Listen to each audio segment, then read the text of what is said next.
You think about the Romans being here, like 1st century AD, and one of the first things they do is to build a theatre in a very prominent position looking out over the river. You know, theatre was essential for the Romans. I mean, how can you have a city if you don't have a theatre? How can you allow the community to share stories if you don't have a theatre? Essential.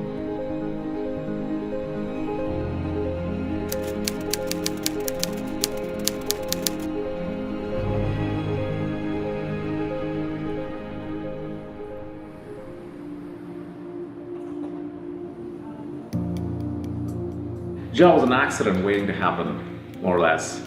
I still don't believe that our baby was born. Well, it goes back to the beginning of 2017. We all met for the first time on stage to perform The Bear.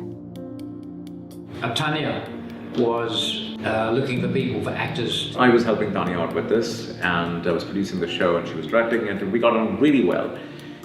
So we kind of met on Skype originally. And I was in Kyiv, so the audition happened by Skype, which is funny, and I've never practiced this method before. And that's where we met these two characters, Daniel Cottrell and Margaret Lancaster, who were basically the protagonists in The Bear. And they were so dedicated, they were ready to any experiments. We listened to each other very carefully. Would have been February 2017, we started rehearsing The Bear.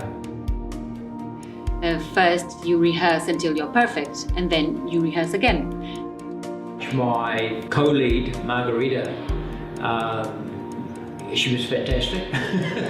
She's got fantastic body language.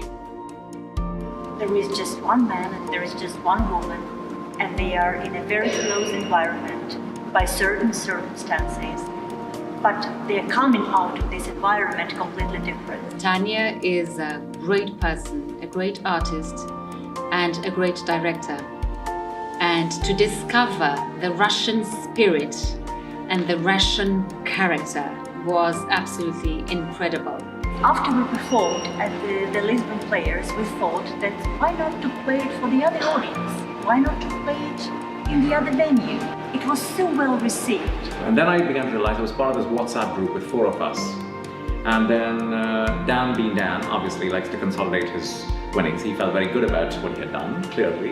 And because I tend to be kind of, well, all over the place, Tanya tends to be a dreamer. Margaret tends to be very occupied in practical matters. Dan, of course, was very focused and said, oh, well, eventually we should do something. We should have a concrete, systematic way of doing things. We decided to continue with this meeting of souls. And we decided to give it a new start and give it a new life. And that's how the Agile Theatre was born, with The Bear. And that's how we came up with Ja. It means it's positive in almost every language we can think of. It's ja, it's yes in most languages, and here it just means now, like now. It has this fast, frippery, can-do attitude about it. We did our own first show in November of 2017. Our first Ja show was a double bill, and one half of it was The Bear, which we were reprising, if you like. Those characters were so embedded in ourselves that if we had had great fun in performing that play the first time, the second time around, we all were absolutely thrilled to do it and to enjoy each moment and to play each tiny detail to its fullest. But then we had to do something else because The Bear was just a one-act piece. And for the next one, we decided to do something drastic. We decided to do the Florentine tragedy. And so we wanted to offer our audience a good wine cocktail, mixture of drama and comedy. And we did those 2 shows in a theatre called Teatro de Bairro in Chiado. And we went in there and we said we would like to actually do a show. And they said yes, which was fun. The stage was just on the same level as the first row. So you could just imagine, so you could already with your feet, you could almost touch the feet of the audience. If I think about a Florentine tragedy, I mean, I think what really sticks in my mind about that show is Tanya is a very kind of cinematic director when she directs theatre. Some directors will focus more on the text, on the ideas. Tanya has a cinematic approach, and there was lots of wonderful visual moments in that show. The show was a success. It made a splash. We were in some newspapers, which was always nice. We got to give some interviews. Yeah, it was just it was a fantastic experience. I mean, they're both terrific plays. But it took all our reserves because we're very new in town. We have 4 of us.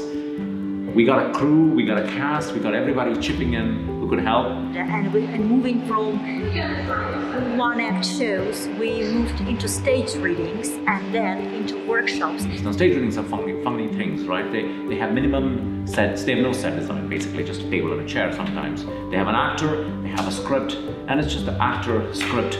It's theatre, pared down to the bare bones. We had held wonderful Shakespeare workshop. Shakespeare really does give you the opportunity to go from one extreme to the other. The whole year was this vast workout for acting muscles and directing muscles. And so we have now a cool bunch of actors and directors who would love to work with us again and again. So we're apart from offering performances, we offer an educational.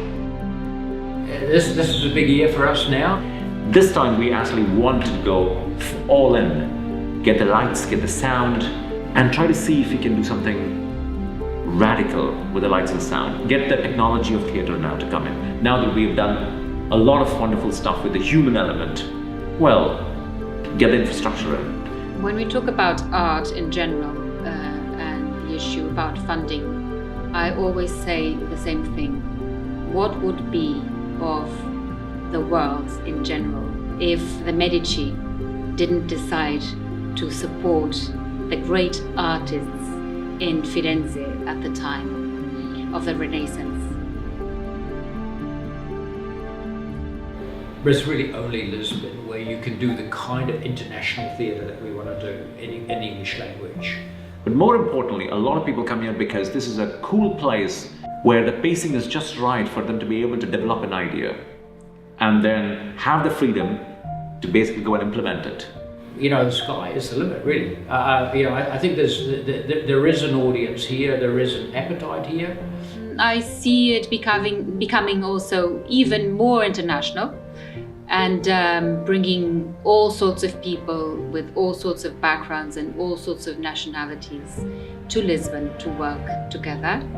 You come in and you say, I have a story to tell.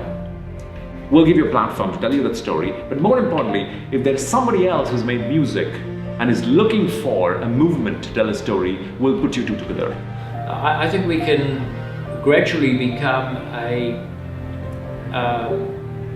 better known and more visible in Portugal, but also better known and more visible in Europe, and hopefully continue to contribute to the larger European art scene. I would love to bring jazz shows here to Kyiv, to different European cities and worldwide, and I'm so proud, and I believe it's totally realistic. We're not trying to be provocateur, and we don't want to be escapist. We're trying to tell stories that are interesting and relevant for people living in Portugal now. And Jar, we work mainly with Portuguese actors. Most of our shows, it's the majority of the actors are Portuguese. They bring their own emphasis, they bring their own experience. How art is so important to us, to make us more humane, to make us more empathetic, to realize what is really more important for us. We want to basically tell stories that move, transform, and ultimately, hopefully, effect a little change. If you share our belief in the importance of storytelling and in experiencing these kinds of emotions, please join us.